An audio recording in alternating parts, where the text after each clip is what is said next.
Hey everyone, my name is Prismantis. You can just call me Mantis if you want. This is the grand opening of my YouTube channel.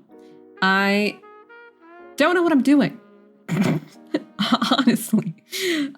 This is kind of an experiment to broaden my reach on the internet and also something I've been wanting to do for forever.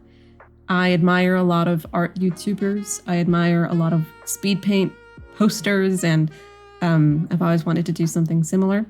So this is an attempt to do that. And I'll start with a small intro about me, I guess. I've been an artist online for a really long time. I've been freelancing for about half that time. I'm self-trained, self-taught, and the love of my life is Proco. And I thought it would be fun to start sharing some speed paints.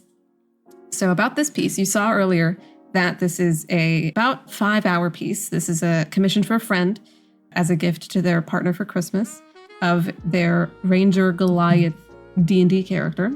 And it's pretty typical for me to take commissions for D&D characters. That's pretty much my niche. I'm very big in the TTRPG scene. I say very big as in like it's big for me. I'm not big in it, right? But the real topic of this video is I'm going to be showing you what I use as my most reliable tools in Clip Studio Paint. And it's also going to double kind of as a pro tip bank for folks who are starting off in Clip Studio Paint.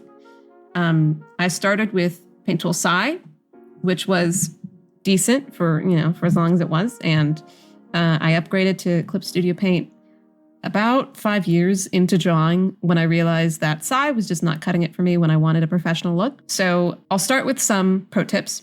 If you draw under 1,000 by 1,000 pixels, I will kill you personally. Don't do that. Draw at least 3,000 by 3,000 at 300 DPI, but you should be paying attention especially to what the dimensions are in inches if you want to eventually print those pieces, because a lot of the time, and this is what I've fallen victim to, a lot of the time the pieces that I make end up being so much more physically smaller than I thought they would be when they render out at 300 DPI. So if you expect to be, selling something like a print at like 11 by 14 or something, it's going to end up like in the 5,000, 6,000, almost 9,000 range. And the more that you do that, the harder it gets to draw on like larger canvases, right? So start off on smaller pieces, 3,000 by 3,000. See where that gets you. If you need to sacrifice how well your equipment runs, maybe compromise and just end up increasing the resolution later with a small sacrifice to quality, right? If your hardware is slow, don't use giant textured brushes and don't put huge textures over your entire piece because the bit rate of uploading and downloading becomes enormous. And I personally find it difficult to sketch at a larger canvas size. I don't know if that's true for everyone, but that's true for me. And I will be getting into this later, but the brushes that people make for Photoshop can now be used for Clip Studio Paint. And the way that you upload them is by dragging and dropping them into your subtool brush window. And even though the brush quality is not the same, Photoshop has a ton of, I don't know if it's drivers or programming or whatever, that makes those brushes operate in the way they do. You sacrifice a little bit of the unique quality of them, but the texture remains the same, obviously. And the professional look overall generally also remains the same. I do think that Photoshop creates products that are generally more industry standard, and Clip Studio Paint allows you to achieve that look at a lower price point than subscribing all year round to Photoshop CC, which ends up being like $230, right? Clip Studio Paint is a one-time purchase. It's only about $60, and you can get it on discount for half off really often. So, it's a better investment if you're going to be a professional artist, or at least a mid-tier artist. All respect to the free programs, because I know people are going to be in the comment section saying, well, you should try Fire Alpaca, you should try Krita, you should try GIMP, but sorry, I cannot get something professional looking in GIMP, no matter how hard I try.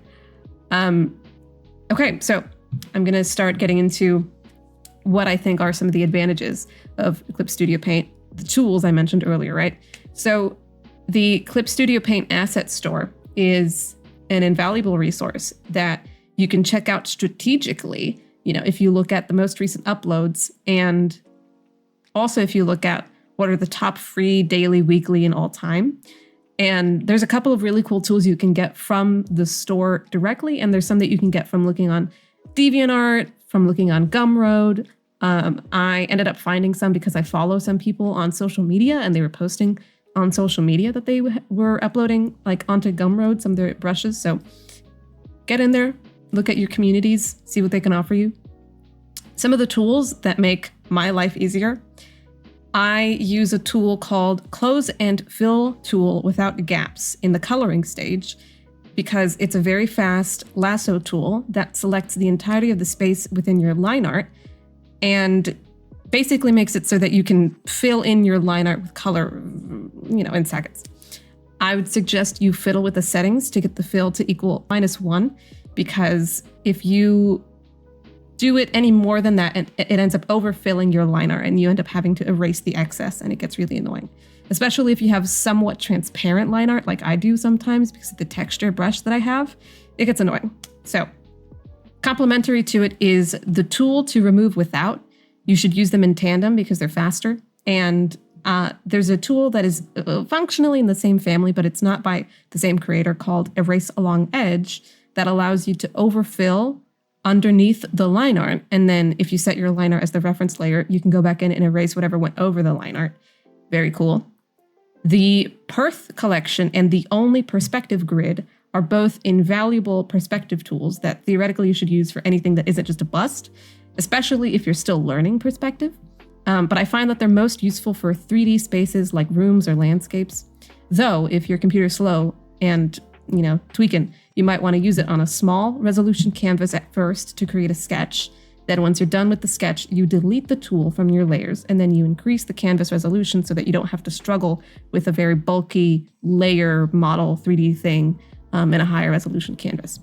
For asset brushes, I love the SU Cream pencil, but I don't use it the way that everybody else uses it because you're supposed to use it as a pencil. I use it as like coloring in stuff that is requiring of a texture brush, but not quite as a pencil. I don't know.